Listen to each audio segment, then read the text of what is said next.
நாம இப்ப இருக்கிற நெறைய பேர பார்த்துருப்போம். அலோன்னு போடுவாங்க. நான் யார்கிட்டயும் பேச மாட்டேன் ஸ்டேட்டஸ் போடுறது. இன்ட்ரோவர்ட்ன்னு போடுறது. தனிமை, இனிமை, அலோன் லைஃப் இஸ் பெட்டர் இந்த மாரிலாம் போடுவாங்க.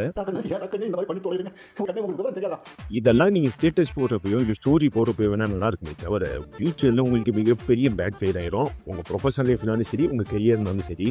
மாப்பிள இவன் தான் எங்கேயோ செமத்தியா வாங்கியிருக்கான். கம்யூனிகேஷன் இல்லைன்னா நீங்க பெரிய ப்ராப்ளம் ஃபேஸ் பண்ணுவீங்க. உங்களால யார்கிட்டயும் பேச முடியாது. யாரும் உங்கள மதிக்க மாட்டான். ஒரு பையன் மதிக்க மாட்டான். இங்க வந்து வேற எவனோ வாங்கின மாதிரி அவுத்துறான் பாத்தியா? ஸோ இனிமேலாவது நான் இன்ட்ரோவர்ட் ப்ரோ, நான் யார்கிட்டயும் பேச மாட்டேன் ப்ரோ, தனிமை தான் ப்ரோ பெஸ்ட்டு, இந்த மாதிரிலாம் சொல்லாமல் எல்லாத்தையும் கம்யூனிகேட் பண்ணி பழகுங்க. இல்லை ப்ரோ நான் இப்படி தான் இருப்பேன் அப்படின்னா அப்புறம் ஃப்யூச்சரில் ரெக்ரேட் பண்ண போகிறது நீங்கள் தான் பார்த்துக்கோங்க. அதுவும் முக்கியமாக நீங்கள் எல்லாரும் கூடயும் பேச கற்றுக்கணும். ஸ்ட்ரேஞ்சர், அனதர் ஜெண்டர் இந்த மாதிரி எல்லாரும் கூடயும் நீங்கள் பேசி எப்படி பழகுறதுன்னு கற்றுக்கணும். அதே மாதிரி இது உங்கள் ஒரிஜினல் வாய்ஸா ப்ரோ நீங்கள் கேட்டிங்கன்னா இல்லை, என் ஒரிஜினல் வாய்ஸ் ரொம்ப கேவலமாக இருக்கும், அதான் நான் ஏஐயில் போட்டு எடுத்திருக்கேன். நன்றி.